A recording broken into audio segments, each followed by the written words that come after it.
ဒေါအောင်ဆန်းစုကြည်ကိုဥဆောင်ဖမ်းဆီးခဲ့သူလူငယ်အများပြားကိုစစ်ကြောရေးမှာရဲရဲဆက်ဆက်ဖမ်းဆီးညှဉ်းပန်းနှိပ်စက်သူဗိုလ်ရဲဝင်းဦးဟာအခုအခါမှာကာကွယ်ရေးဦးစီးချုပ်ဖြစ်လာပါပြီ။ဗိုလ်ချုပ်ကြီးရဲဝင်းဦးဟာ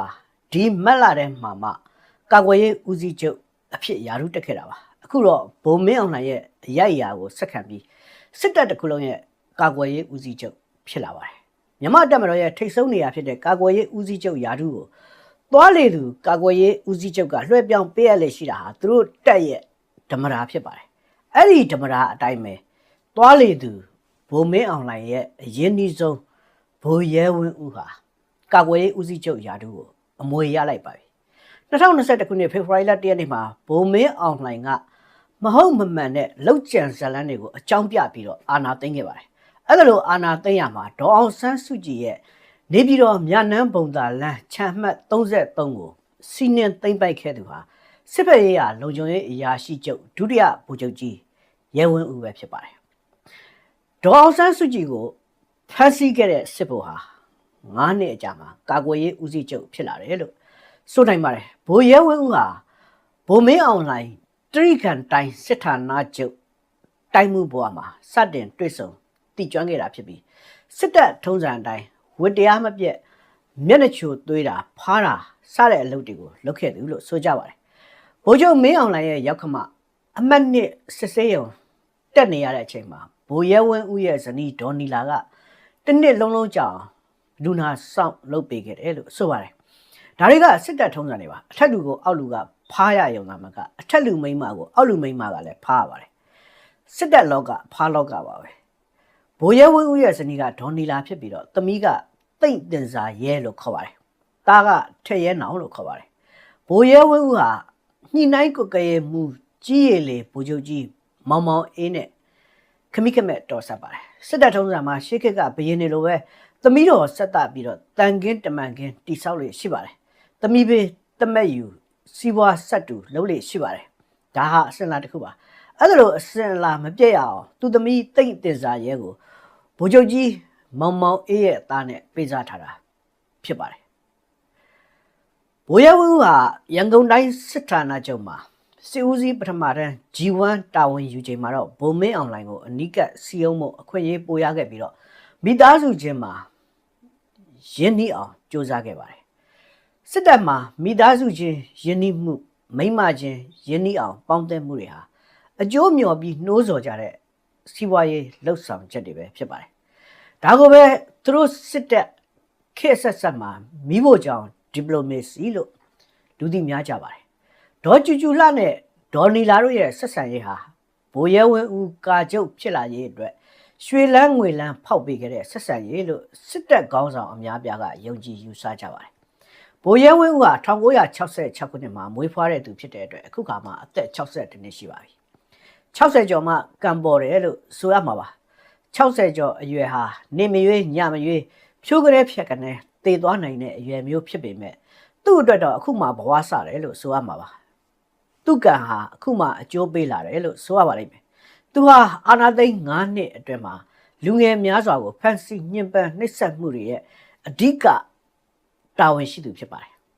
ညမှာအိမ်လာခေါ်ပြီးတော့မနက်မှာအလောင်းပြန်ပို့တာတွေရဲ့အဓိကလက်သည်ဟာသူပါပဲဘိုးခင်ညို့လက်ထက်မှာတော့ထက်တောင်မှပို့ပြီးတော့ရက်ဆက်ကြမ်းကြုတ်တယ်လို့နာမည်ကြီးတဲ့စစ်ကြောရေးလုပ်ငန်းတွေရဲ့အဓိကတာဝန်ရှိသူဟာသူပါပဲအဲ့ဒီကနေအကျိုးပေးပြီးတော့အခုသူကောင်းစားလာတယ်လို့ဆိုရမှာပါစနစ်ကြီးပြောင်းပြန်ဆောက်ထိုးဖြစ်နေတဲ့မြန်မာနိုင်ငံမှာအကုသိုလ်လုပ်တဲ့သူတွေကောင်းကျိုးခံစားကြရပါတယ်ကုသိုလ်လုပ်တမာအာဇီဝအလုပ်လုပ်တဲ့လူတွေဒုက္ခရောက်ကြပါတယ်အဲ့ဒါကြောင့်လဲဗိုလ်ချုပ်ရဲဝင်းဦးဟာသူလုပ်ခဲ့တဲ့အကုသိုလ်အလုပ်တွေအကျိုးပေးပြီးတော့အခုကောင်းစားတဲ့အချိန်ရောက်လာပါပြီဗိုလ်ရဲဝင်းဦးဟာ DSA စင်မဟုတ်ပါဘူး ODS စင်ဖြစ်ပါတယ် ODS အပတ်စဉ်89သင်တန်းစင်ဖြစ်ပါတယ်ရန်ကုန်တိုင်းစစ်ဌာနချုပ်စစ်ဦးစီးမှုပထမတန်း G1 ရာထူးကိုဗိုလ်မှူးကြီးဘဝနဲ့တာဝန်ယူခဲ့ပူပါတယ်အမတ်7ချင်းမြန်တပ်မဌာနချုပ်တပ်မမှုတာဝန်ကိုလည်းထမ်းဆောင်ခဲ့ပူပါတယ်2016ခုနှစ်ဩဂုတ်လမှာဗိုလ်မှူးချုပ်အဆင့်နဲ့တပ်မတော်စိတ်တက်ကတော်ကြောင်းအုပ်ဖြစ်လာခဲ့ပါတယ်2018ခုနှစ်ဇွန်လမှာတော့ဗိုလ်ချုပ်ဖြစ်လာပါတယ်အနောက်တောင်တိုင်းစစ်ဌာနချုပ်တိုင်းမှုဖြစ်လာပါတယ်2020ခုနှစ်ဖေဖော်ဝါရီလအမျိုးသားဒီမိုကရေစီအစိုးရလက်ထက်မှာ တက်မတော်စစ်ဘက်ရေးရာလုံခြုံရေးအရာရှိချုပ်ယာဒူးကိုရခဲ့ပါတယ်တက်မတော်စစ်ဘက်ရေးရာလုံခြုံရေးအရာရှိချုပ်ဆိုတဲ့ယာဒူးကိုဆရခချုပ်လို့လဲခေါ်ပါတယ်တူတူပြောရရင်တော့ထောက်လန်းရေးအကြီးခဲ့ပါအရင်ဆရခချုပ်လုံနေတဲ့ဒုတိယဗိုလ်ချုပ်ကြီးစိုးထွတ်ကိုပြည်ထောင်ဝန်ကြီးခန့်လိုက်တဲ့အတွက်ရဲဝင်းဦးကဆရခချုပ်ဖြစ်သွားတာပါအဲ့ဒီယာဒူးအပြောင်းလဲကိုသမရဦးဝင်းမြင့်ကလက်မှတ်ထိုးခံထားခဲ့ပေမဲ့တကယ်တော့အဲ့ဒီယာဒူးတွေဟာတက်ကပဲခံထားတဲ့ယာဒူးတွေပါရတသားသမရကလက်မှတ်ထိုးပေးရုံပါပဲသူစိတ်ကြိုက်ခံထားခွင့်ရှိတာမဟုတ်ပါဘူးရဲဝင်းဦးထောက်လိုင်းရေးချုပ်ဖြစ်သွားတာဟာအချိန်ကောင်းပါပဲသူထောက်လိုင်းရေးဖြစ်ပြီးတစ်နှစ်ကြာမှအာဏာသိမ်းတာပါပဲငကိုကလေးကဗိုလ်မင်းအောင်လှိုင်ရဲ့စိတ်အချအဆုံးလူယုံတော်ဖြစ်တဲ့ဗိုလ်ရဲဝင်းဦးကိုဒေါအောင်ဆန်းစုကြည်ကိုဖမ်းဆီးဖို့တာဝန်ပေးလိုက်ပါတယ်ဒေါအောင်ဆန်းစုကြည်ကိုတရားစွဲတဲ့အမှုတွေက icon စကားပြောစက်နဲ့ဂျမ်မာတွေကိုအကြောင်းပြုဆွဲဆိုတဲ့ပုံမှားတွေဟာဗိုလ်ရဲဝင်းဦးရဲ့လက်ချက်တွေပါအဲ့ဒီကလေးကဗိုလ်ရဲဝင်းဦးရဲ့အနာဂတ်အလားအလာကိုတချို့ကခံမှန်းထားကြပါတယ်အခုရဲဝင်းဦးကာကွယ်ရေးဦးစီးချုပ်ဖြစ်သွားတာဟာမေကွန်းပေါက်ထားတဲ့အတိုင်းတိုးတာလို့တောင်မှဆိုနိုင်ပါတယ်နိုင်ငံရေးအကဲဖြတ်တော်တော်များများခံမှန်းထားကြတဲ့အတိုင်းဖြစ်လာတာပါမကြသေးခင်တော့ကဗိုလ်ချုပ်စိုးဝင်းကိုလူလက်ကောင်မှမတ်တက်ရက်ခိုင်းပြီးတော့ချီကျူးတယ်ဆိုတော့ကဗိုလ်ချုပ်စိုးဝင်းမျက်နှာပုတ်သိုးမဲ့ရွယ်နေတာကိုအားလုံးအမှတ်ရကြအောင်ပါအခုတော့ဇက်ရည်ပိုးလဲလာပါပြီအဲ့ဒါဟာဗိုလ်ချုပ်စိုးဝင်းကိုကာကွယ်ရေးဦးစီးချုပ်ယာဒူးမပေးရတဲ့အတွက်နှစ်သိမ့်ချီကျူးတာပါအဲ့ဒီအချိန်မှာဗိုလ်ချုပ်ရဲဝင်းဦးကတက်မတော်ကြီးရဲ့ကာကွယ်ရေးဦးစီးချုပ်ဖြစ်နေပါပြီဒုတိယစစ်ဦးစီးချုပ်ကိုပေးလေရှိတဲ့ယာဒူးပါအဲ့တော့ဘသူနန်းတက်ပြီးတော့ဘသူခွေးဖြစ်တော့မယ်ဆိုတာကိုဗိုလ်ချုပ်စိုးဝင်းတို့အစ်စ်မှာသိထားကြပြီးပါပြီသဘောပေါက်ထားကြပြီးပါပြီအဲ့ဒါကြောင့်မျက်နှာစူးပုတ်နေတယ်ဆိုတာထင်ရှားပါတယ်ကာကွယ်ရေးဦးစီးချုပ်နဲ့နှိုင်းယှဉ်ရင်ပြည်သူ့လွှတ်တော်ဥက္ကဋ္ဌတို့အမျိုးသားလွှတ်တော်ဥက္ကဋ္ဌတို့ဆိုတဲ့ယာဒူးတွေဟာအလကားပါဘာမှဩဇာအာဏာမရှိပါဘူးဖဲဝိုင်းမှာနောက်ဆုံးတော့ဓားပါတဲ့ကလားကစားတာပဲဆိုတဲ့စကားလိုပါပဲတနက်ရှိတဲ့သူကအာဏာပိုပြင်းပါတယ်ဒုသမရဆိုတဲ့သူတွေဆိုရင်ပိုပြီးတော့တောင်မှဘာမှမဟုတ်သေးတဲ့ယာဒူးတွေလို့ဆိုရပါလိမ့်မယ်အဲ့ဒါကြောင့်ဘိုးစိုးဝင်းအကြီးအကျယ်မကျေမနက်ဖြစ်နေတာပါမကျေနပ်လည်းဘာမှတတ်နိုင်မှာမဟုတ်ပါဘူးစစ်တပ်ကောင်းဆောင်တွေဟာမကျေနပ်လည်းဘာမှမလုပ်ရဲပါဘူးဘုံမူအုံကျော်မြင့်လို့လူမျိုးဟာသူတယောက်ပဲရှိခဲ့ဘူးပါတယ်2021ခုနှစ်စစ်တပ်အာဏာသိမ်းပြီးတဲ့နောက်ဖွဲ့ခဲ့တဲ့နိုင်ငံတော်စီမံအုပ်ချုပ်ရေးကောင်စီအများခေါ်စစ်ကောင်စီထဲမှာဗိုလ်ချုပ်ရဲဝင်းဦးဟာတွဲဘက်အတွင်းမှုယာဒူးရပါတယ်ဒါပေမဲ့အဲ့ဒီကလေးကအတွင်းမှုလုပ်တဲ့အောင်လင်းထွေးထက်ရဲဝင်းဦးကိုပို့ပြီးတော့မျက်နှာသာပေးတယ်လို့နိုင်ငံရေးအကဲဖြတ်တွေကဆိုကြပါတယ်ကြောင်ထိုးအခါရဆုံးသူကတော့ဗိုလ်ချုပ်စိုးဝင်းပါပဲသူ့ကိုနံပါတ်1နေရာနံပါတ်1အဆင့်တန်းကိုဘယ်တော့မှတူတူတန်တန်မပေးပါဘူးဒုဝန်ကြီးချုပ်ယာဒူးကိုလည်းသူတယောက်တည်းလွတ်လွတ်လပ်လပ်မပေးပါဘူးဒုဝန်ကြီးချုပ်ကိုအင်မတန်ရုပ်ပြက်စင်ပြက်နိုင်လှစွာ၄ယောက်တောင်စင်မြိုင်ထားပါတယ်တက်ယာဒူးမှာသူဟာစီနီယာရဒုတိယအကြီးဆုံးယာဒူးရပေမဲ့ရဲဝင်းဦးအောင်လင်းတွေးညိုစောတို့နဲ့အပြိုင်သဘောမျိုးဖြစ်နေပါတယ်2024ခုနှစ်မှာအောင်လင်းတွေးညိုစောတို့နဲ့အတူရဲဝင်းဦးဟာလည်းဗိုလ်ချုပ်ကြီးယာဒူးတိုးမြင့်ပေးအပ်တာကိုလက်ခံရရှိခဲ့ပါတယ်စစ်ကောင်စီကနေနိုင်ငံတော်အေဂျင့်တာယာရေးကော်မရှင်အများအခေါ်စကမဆိုတာကို2025ခုနှစ်မှာဖွဲ့စည်းလိုက်တော့ရဲဝင်းဦးပို့ပြီးတော့နေရာရလာတယ်လို့ဆိုရပါမယ်သူဟာစကမအတွင်မှုဖြစ်လာပါတယ်အမျိုးသားကာကွယ်ရေးနဲ့လုံခြုံရေးကောင်စီရုံးရဲ့တွဲဘက်အမှုဆောင်ချုပ်လည်းဖြစ်လာပါတယ်2026ခုနှစ်မတ်လမှာကာကွယ်ရေးဦးစီးချုပ်ကြီးဖြစ်လာပါတယ်ဒီယာဒူးမှာသူဟာခဏပဲကြာပါတယ်ဒီယာဒူးကိုပေးတဲ့သဘောက jump promotion သဘောမျိုးယာဒူးခုံကျော်ပေးတာမျိုးမလုပ်ချင်လို့ခဏဝင်ပြီးတော့ဂျားခံခိုင်းလိုက်တဲ့သဘောလောက်ပါပဲကဲခုဘိုးရဲဝင်းဦးကာချုပ်ဖြစ်သွားပြီအဲ့တော့ဘာများထူလာမှာပါလဲတိတ်အများကြီးတော့ထူလာစရာမရှိပါဘူးဒီပုတ်ထဲကဒီပဲတွေပါပဲစစ်သမိုင်းတစ်လျှောက်မှာအညံဆုံးကာကွယ်ရေးဦးစီးချုပ်လို့နာမည်ကြီးတဲ့ဘုံမင်းအောင်လှိုင်လက်ထက်မှာတော်လှန်ရေးပြီးအောင်မလုပ်လိုက်နိုင်တာနာသကွာလို့ခံစားချက်ဖြစ်ပေါ်မဲ့သူတွေတချို့ရှိချင်ရှိနိုင်ပါတယ်ဒါပေမဲ့ဘိုးရဲဝင်းဦးဟာတကယ်ပဲအာနာရှင်ကာချုပ်ဖြစ်လာပါပြီလားဆိုတာဟာမေးခွန်းထုတ်စရာအကြီးကြီးကိုရှိနေပါတယ်တကယ်အာနာရှင်ကာချုပ်လားအလားထုတ်ထားတဲ့ပြရုပ်အဆင့်ပဲဖြစ်လာမှာပါလားမေးခွန်းအကြီးကြီးရှိပါတယ်ဘာကြောင့်လဲဆိုတော့ဘိုးမင်းအောင်လှိုင်ယာဒူးလွှဲပုံကဘိုးတန်းရွှေလွှဲနီကားမျိုးမဟုတ်ပဲဘိုးနေဝင်းလွှဲနီကားမျိုးဖြစ်နေလို့ပါဘ ိုမင်းအောင်လှိုင်ကဘိုနေဝင်းလှုပ်တယ်လို့လှုပ်ချင်နေတယ်ဆိုတာအထင်သာမြင်နေရပါတယ်ဘိုနေဝင်းကပါတီဥက္ကဋ္ဌတို့သမရတို့လှုပ်တော့ကာကွယ်ရေးဦးစီးချုပ်တွေကဘိုစန်းယူဘိုတင်ဦးသူရကျော်ထင်တို့ဖြစ်လာကြပါတယ်ဘိုတင်ဦးတို့မဟုတ်သူရဦးတင်ဦးဆိုရင်ဖြုတ်ထုတ်ချုပ်လှုပ်တာကိုတောင်ခံခဲ့ရပါသေးတယ်ဘယ်ကာကွယ်ရေးဦးစီးချုပ်မှဘိုနေဝင်းကိုမလန်နိုင်ခဲ့ကြပါဘူးအခုဘိုးချုပ်မင်းအောင်လှိုင်ကဘိုးစိုးဝင်းကိုကြော်ပြီးတော့ဘိုးရဲဝင်းဦးကိုကာကျုပ်ခတ်နာကလည်းအဲ့ဒီရွယ်ချက်မျိုးပါပဲဘိုးစိုးဝင်းကိုသူမီးမတည်လို့သူမေးတည်တဲ့ဘိုးရဲဝင်းဦးကိုနေရာပေးတာပါပဲအထက်အောက်သိမ့်မကွာတဲ့သူကိုနေရာမပေးချင်လို့အများကြီးဂျူနီယာကြတဲ့ဘိုးရဲဝင်းဦးကိုမြောက်စားလိုက်တာပါပဲ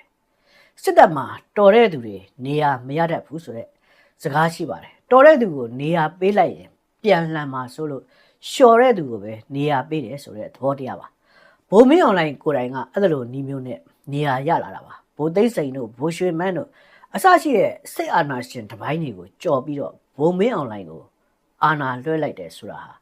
ဇာမရှိတဲ့ရေမွေမို့လို့လွှဲခဲ့တာလို့နိုင်ငံရေးသုံးသပ်သူအများကဆိုကြပါတယ်စစ်တပ်အတိုင်းဝိုင်းမှာလည်းအဲ့လိုပဲဆိုကြပါတယ်ဒါပေမဲ့တကယ်တမ်းလက်တွေ့မှာဇာမရှိလို့ရကြရင်မရှိပါဘူးဆိုတဲ့ဘိုးမင်းအွန်လိုင်းဟာရေမွေတကောင်လို့နေခဲ့ပါသလားသူဟာရှစ်လူအဆက်ဆက်ထက်တောင်မှယာဒူးအာနာပုံမဲ့နေတာကိုအထင်ရှားတွေ့ရပါတယ်ဘိုးတန်းရွှေတမက်နေဆုံးမောင်ကိုအခုထိထောင်ထဲထည့်ထားပါတယ်သူ့လက်ထက်မှာတနတ်ရောက်လာပြီးနည်းနည်းအထိုင်မြဲတာနဲ့ပုံကန်တော်လန်တော့တာပါပဲဒါပေမဲ့သူကကင်းကင်းရှင်းရှင်း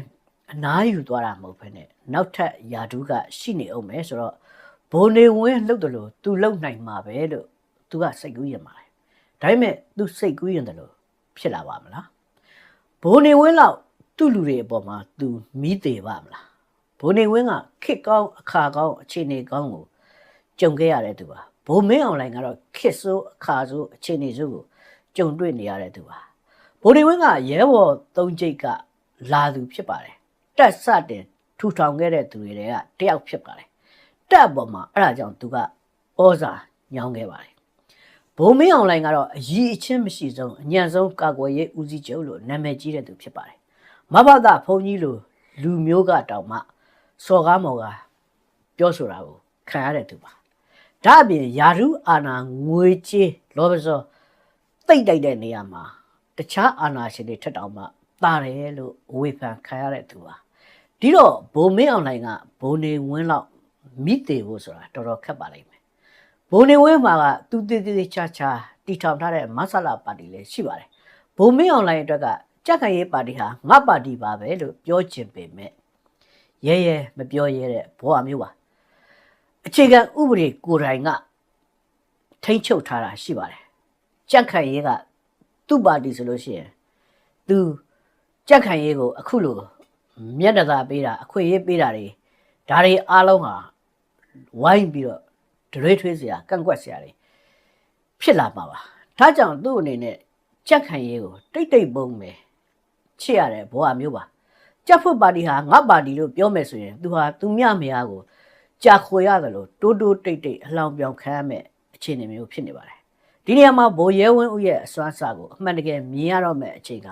နီးလာပြီလို့ဆိုရပါလိမ့်မယ်ရုတ်တရက်တော့တော်လန်ရဲမှာမဟုတ်ပါဘူးဒါပေမဲ့အဲ့ဒီရုတ်တရက်ဟာဘယ်လောက်ကြာမလဲဆိုတာမှန်းရခက်ပါတယ်သူဟာတစ်သက်လုံးဘုံမင်းအွန်လိုင်းခိုင်းတာလုံးမဲ့ရေမွေလားဒါမှမဟုတ်ငါလာထိရင်တော့ပြန်ပေါက်မှာပဲဆိုတော့မွေပွေးဖြစ်လာမလားဆိုတာနည်းနည်းအချိန်ပေးပြီးတော့စောင့်ကြည့်ဖို့လိုပါလိမ့်မယ်ဘယ်ကာကွယ်ရေးဦးစီးချုပ်ပဲတက်လာတိုင်းပြည်အတွက်ကောင်းလာဖို့မျှော်လင့်ချက်မရှိတာကတော့အမှန်ပါပဲအခုလိုပြည်သူလူထုနဲ့လူငယ်တွေကိုနှိပ်စက်တဲ့ထောက်လိုင်းရေးမှုတယောက်ကကာချုပ်ဖြစ်လာတော့ပို့ပြီးတော့တောင်မျှော်လင့်စရာမရှိပါဘူးဘိုးရဲဝင်းဦးဟာထောက်လိုင်းရေးလိုင်းကနေပထမဆုံးကာချုပ်ရာထူးရတဲ့သူပါအဲ့ဒီတော့ဘသူလာဒီပုတ်ထဲကဒီပဲဆိုတာကတော့သိတ်သေးကြပါတယ်အဲ့ဒါကြောင့်ဘသူကာချုပ်ဖြစ်တယ်ဆိုတာကသိတ်ကြီးစိတ်ဝင်စားစရာမကောင်းပါဘူးဒါပေမဲ့ဘိုးရဲဝင်းဦးဟာရင်မွေလားမွေပွေးလားဆိုတာကတော့နည်းနည်းစိတ်ဝင်စားစရာကောင်းတယ်လို့ထင်မြင်မိပါတယ်ခင်ဗျာ